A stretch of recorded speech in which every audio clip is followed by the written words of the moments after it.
This is Operation Sindoor, where India strikes 9 sites in Pakistan in response to what it claims was a Pakistan-sponsored massacre in Pahalgam that killed 26 tourists.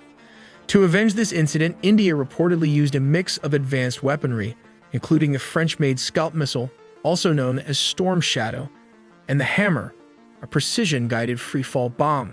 But here's the twist. Pakistan claims it shot down 5 Indian jets, with more details all in the video ahead. We'll now look at the detailed timeline of how the operation unfolded, beginning with the launch of India's fighter jets, including the French-made Rafale. At around 1:28 in the morning, India initiated precision missile strikes on 9 high-value targets located in Pakistan or Pakistan-occupied Kashmir. These targets reportedly included key locations such as Bahawalpur, the headquarters of Jaish-e-Mohammed, Murik, known to house Lashkar-e-Taiba facilities, as well as Tara-Kalan, Sialkot, Bhimber, Kotli, and Muzaffarabad. The Indian Air Force deployed Rafale jets armed with Scalp cruise missiles and Hammer precision-guided bombs. The entire aerial operation lasted approximately 23 minutes, conducted with high coordination and speed. Between 1:28 and 1:51 a.m., loud explosions were reported across several cities, with power outages occurring in Bahawalpur and Muzaffarabad, adding to the chaos and confusion on the ground. The strike was believed to have originated primarily from Ambala Air Force Station in Haryana, one of Indian Air Force main Rafale bases. At approximately 2 in the morning, a formation of Rafale fighter jets equipped with Storm Shadow air-launched cruise missiles took off from possibly Ambala under radio silence. The Rafale, with its long-range and stealth-friendly profile, ascended to high altitude and maintained an oblique flight path toward the international border, skirting radar coverage while staying within Indian airspace. At around 100 to 120 kilometers from the Indo-Pak border, the Scalp missiles were launched toward pre-programmed coordinates inside Pakistan's interior, reportedly targeting infrastructure tied to cross-border terror logistics. Given the Scalp range of over 500 kilometers, the French Rafale did not need to enter Pakistani airspace, and the missile likely traveled at low altitudes, using terrain-hugging guidance to evade enemy radar before striking with high accuracy. Simultaneously, a secondary wave of Rafale aircraft armed with Hammer, highly agile modular munition extended range, bombs was deployed for tactical strikes on forward positions near the line of control.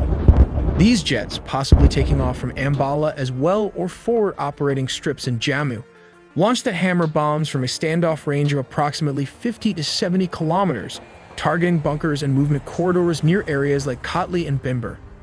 These precision bombs are capable of penetrating hardened shelters and were likely used to neutralize fortified shelters believed to house militant operatives or weapons caches. At roughly the same time, Sukhoi Su-30 fighter aircraft were launched from Bareilly Air Force Station. They might be carrying air-launched variants of the BrahMos supersonic cruise missile. The Sukhoi Su-30 followed a different trajectory, sweeping further south and west, before launching BrahMos missiles aimed at key logistical nodes, including suspected weapons dumps and radar installations supporting asymmetric warfare. The BrahMos, flying at speeds over Mach 2.8, reduced enemy reaction time drastically, hitting targets that lay up to 400 to 500 kilometers inside Pakistani territory.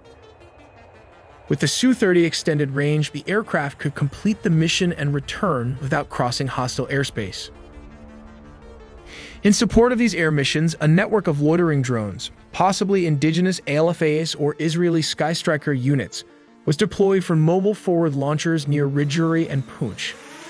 These unmanned systems were launched hours earlier and had been circling their assigned target areas.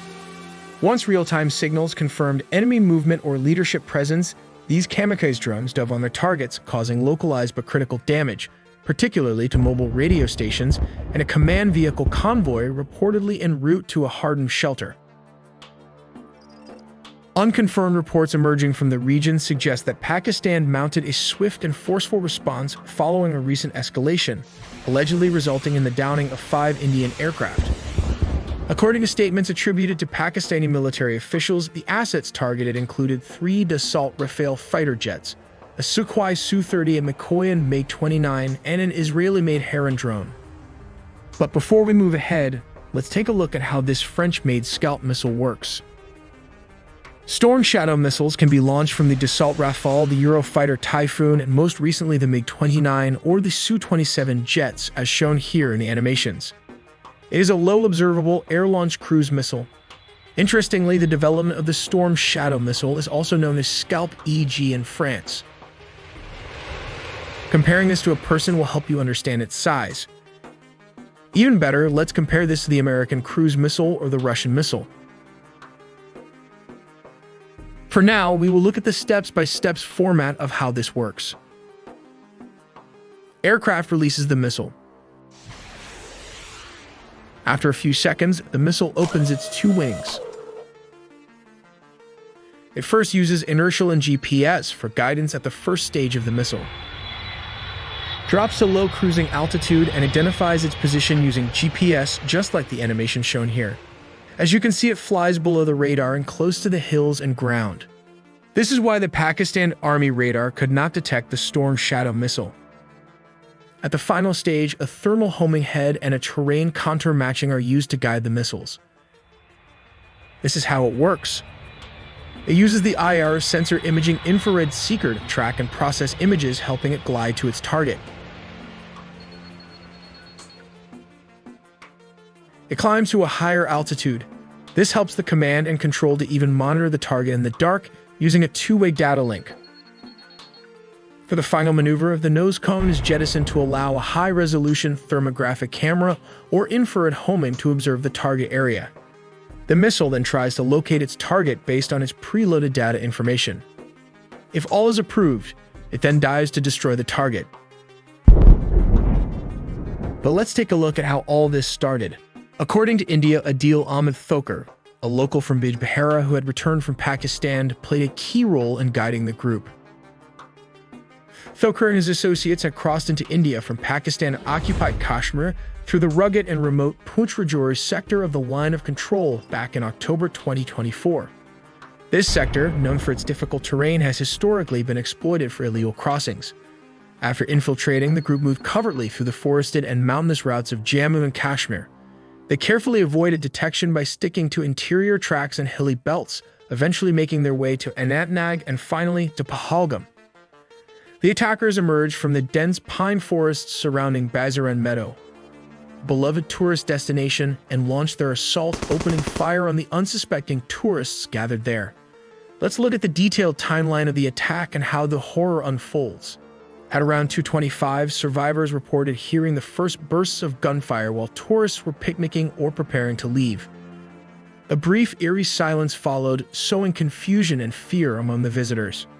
By 2:45, armed militants in camouflage clothing emerged from the nearby forest and began firing indiscriminately into the crowd.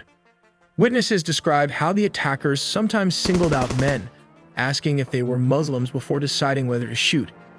Many tourists scrambled for cover, hiding behind fences, sliding down muddy slopes, or diving into pits to avoid the gunfire. The shooting continued relentlessly for about 30 minutes. By 3 o'clock in the evening, the attackers were targeting tourists attempting to escape near the few available exit points. In the brutal attack, at least 26 people were killed, including a Navy officer on his honeymoon and a former banker.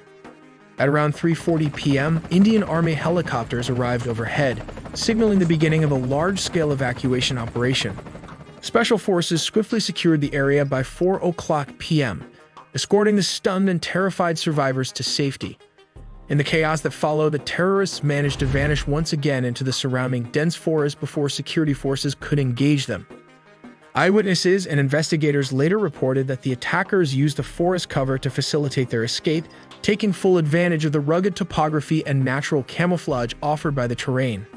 To further evade tracking, the group reportedly discarded stolen mobile phones during their retreat. As of the latest updates, the terrorists remain at large, with a massive manhunt underway across the forests and hills around Pahalgam and Anantnag. This is how Pakistan might respond if Indian attacks continue for the next couple of months. For now, both sides seem determined to avoid the unthinkable, the use of nuclear weapons, but neither seemed willing to back down from full-scale conventional war. Pakistan, knowing its military and economy were dwarfed by India's, understood that time was not on its side.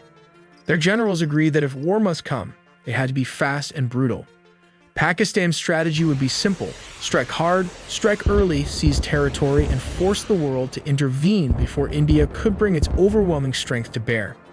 As you watch this, data brokers may be collecting and selling your personal information, your home address, phone number, online searches, and even financial details. This data doesn't just result in spam calls and scam attempts. It can also affect your personal credit score, as scammers may manipulate your data, potentially leading to a loan denial. That's where Incogni comes in to protect your privacy. The service scans the web for exposed data, sends automated removal requests, and continuously follows up to ensure your information stays deleted. It also performs regular scans to prevent data brokers from sneaking your information back into circulation, all while providing you with a clear, real-time dashboard to track your data. So take your personal data back with Incogni. Use code AITELI with the link below, incogni.com/AITELI, and get 60% off on an annual plan. They decided to turn India's cold start doctrine, which envisioned lightning-fast thrusts into enemy territory, into a kind of desperate offensive of their own. This is how it will strike. Just a reminder, Pakistan also have American F-16 fighter jets, but they cannot be used against India according to an agreement. So instead they have these Chinese J-17 jets to make the first attack. Before dawn on the first day, Pakistani jet will roar across the border, aiming to cripple India's frontline air bases in Punjab, Rajasthan, and Jammu. Their missiles scream down onto radar stations, command hubs, and airfields, seeking to blind Indian defenses and soften the ground for what would come next. Pakistan will then deploy the main battle tank, the Khalid, along with several support vehicles. They will move from the Lahore-Sialkot corridor, Pakistan's elite armored division's thundered will, into Indian Punjab. Their immediate objective is clear: seize Amritsar and the surrounding districts before India could react. Holding Indian territory would give Pakistan powerful leverage in negotiations later, provided they could hold onto it. At the same time, across the rugged mountains of Kashmir, Pakistani special forces, irregular fighters, and seasoned infiltrators pushed across the line of control.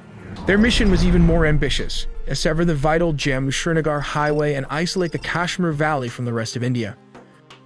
Farther south, Indian forces surged into Pakistan's Sindh province, racing towards Hyderabad and Karachi, hoping to draw Indian reserves away from the real action. Meanwhile, at sea, Pakistan's Navy knew it was badly outmatched against a massive Indian Navy submarine and carriers. Rather than risking a head-on battle, they sent their submarines into the dark waters of the Arabian Sea to lay deadly minefields near Mumbai and Gujarat's coastline. Their job was not to defeat India's navy, but to disrupt, delay, and force India to divert precious resources. Now let's look at how India Cold Start military doctrine works. It involves the various branches of India's military conducting offensive operations as part of a unified battle groups. Even as Pakistani tanks crossed the frontier, the Indian Air Force, much larger and more powerful than Pakistan's, was already executing its own battle plan. They had the cutting-edge Rafale fighters alongside the tried and tested MiG-21s and the formidable Sukhoi Su-30. Within minutes, these aircraft would meet Pakistan's advancing armored columns head-on, diving into the battlefield like hawks. Waves of fighter bombers, shielded by electronic jammers and escorted by interceptors, plunged deep into Pakistani airspace. Their targets were carefully chosen: air defense networks, radar stations, and key military hubs in cities like Lahore, Sargodha, and Multan. The mission was brutal in its clarity: paralyze Pakistan's ability to command and control its forces, strip away its defenses, and leave its military exposed to the full fury of India's advancing war machine. As Indian jets shredded the skies above India's ground forces, the powerful strike corps began their thunderous advance toward the border. They brought with them the fearsome Russian-made T-90 tanks, India's own Arjun tanks, and an endless stream of armored vehicles that turned the earth beneath them into a trembling plain. Their tanks and mechanized infantry smashed through Pakistani defenses with cold, relentless precision. Within just 48 hours, Indian units were at the gates of Lahore. They bypassed strong points, choosing instead to encircle the city, cutting it off from reinforcement and supply. Every mile gained on Pakistani soil brought with it an ever-growing risk of escalation, but India's generals knew time was their enemy. They pressed forward, determined to achieve a decisive victory before the international community could impose a ceasefire. Farther south, Indian forces surged into Pakistan's Sindh province, racing towards Hyderabad and Karachi. Their objective was clear: to sever Pakistan's southern arteries, cutting off Karachi, the beating heart of Pakistan's economy, from the rest of the country.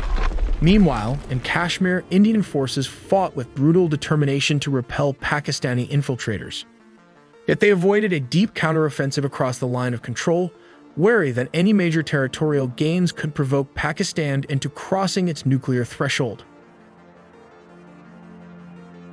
At sea, India's navy moved with ruthless efficiency. Carrier battle groups steamed into position off the Pakistani coast, imposing a tight blockade around Karachi. BrahMos missiles rained down on Pakistan's port facilities and vital energy infrastructure. Even Gwadar, Pakistan's prized port built with immense Chinese investment, found itself under attack as Indian warships ruled the Arabian Sea with almost complete impunity. During the first furious week of war, both nations suffered grievous losses. The front lines were fluid, the battles fierce, but it quickly became clear that India's greater weight, its larger military, its deeper reserves, its greater industrial power was beginning to tip the balance. Inside Pakistan's high command, as Lahore teetered on the edge of encirclement and Karachi faced strangulation, whispers of the darkest possibilities began to surface. Tactical nuclear weapons, the last terrible card in Pakistan's hand, loomed closer to reality. We make original 4K 3D animation with a small team of animators, so please support us by subscribing and dropping in a comment for more exclusive engineering animations made just for you guys.